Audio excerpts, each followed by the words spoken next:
ನಮಸ್ಕಾರ. ಇವತ್ತು ಬೆಳಗ್ಗೆ ಬೆಳಗ್ಗೆ ಖುಷಿಯಾಗಿತ್ತು. ಯಾಕೆ ಅಂತಂದರೆ ನೈಟ್ ಫುಲ್ಲು ಮಳೆ ಬಂದಿತ್ತು. ಮಳೆ ಯಾಕೆ ಅಂತಂದರೆ ಇನ್ನೊಂದು 8-10 ದಿವಸ ನೀರು ನೋಡೋಂಗಿರಲ್ಲ. ಸರಿ ಅಂತ ಹೇಳಿ ಕೆಲ್ಸದ ಕಡೆಯಿಂದ ಫೋನ್ ಬಂತು. ಯಾಕೆಂದರೆ ಅಲ್ಲಿ ಮಳೆ ಆಗಿರಲಿಲ್ಲ. ನೋಡಿ, ನೆನ್ನೆ ತೋರಿಸಿದ ವಿಡಿಯೋದಲ್ಲಿ ಕುರಿ ಎಲ್ಲ ಮೇಯಕ್ಕೆ ಹೋಗಿದ್ದು. ಇವಾಗೆಲ್ಲ ಬೆಳಿಗ್ಗೆ ಹೋಗಿ ಎಲ್ಲ ನೋಡೋಕೆ ಸಿಕ್ತು.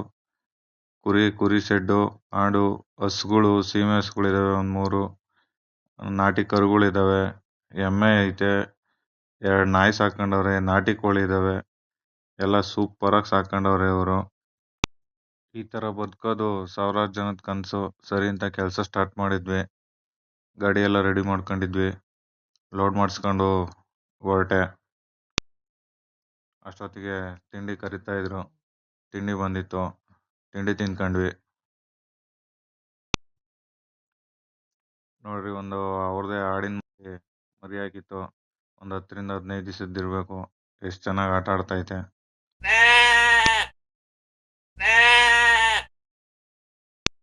ಅವ್ರದ್ದೇ ಮನೆ ಮುಂದೆ ಗೊಬ್ಬರ ಇತ್ತು. ಬೇರೆ ತೋಟಕ್ಕೆ ತುಂಬಿಸ್ಕೊಂಡೋಗಿ ಅನ್ಲೋಡ್ ಮಾಡಿಸ್ತಾ ಇದ್ರು. ಟೈಮ್ 3:30-4 ಗಂಟೆ ಆಗಿತ್ತು. ಇವತ್ತು ಮೋಡ ಆಗಿತ್ತು. ಹೆಚ್ಚು ಕಮ್ಮಿ ಮಳೆ ಬರ್ಬೋದು.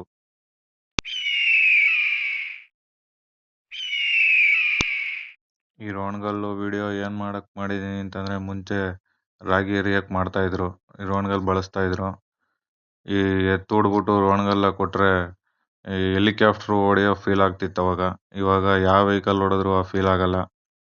ಸಂಜೆ 6ರಿಂದ 6:15, 6:30 ಆಗಿತ್ತು. ಮಳೆ ಸ್ಟಾರ್ಟ್ ಆಗೇ ಬಿಡ್ತು ಜೋರಾಗಿ.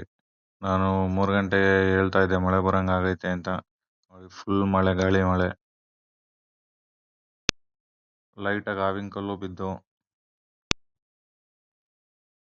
ಮಳೆ ಬಿದ್ದಾದ್ಮೇಲೆ ಒಂದು ವ್ಯೂ ಸಿಕ್ತು ನೋಡೋಕ್ಕೆ. ಸೂಪರು. ಎಲ್ಲ ಆಯಿತು. ಎಲ್ಲ ಮುದ್ರಿಕೊಂಡು ಮನೆ ಕಡೆ ಹೊರಟ್ವಿ.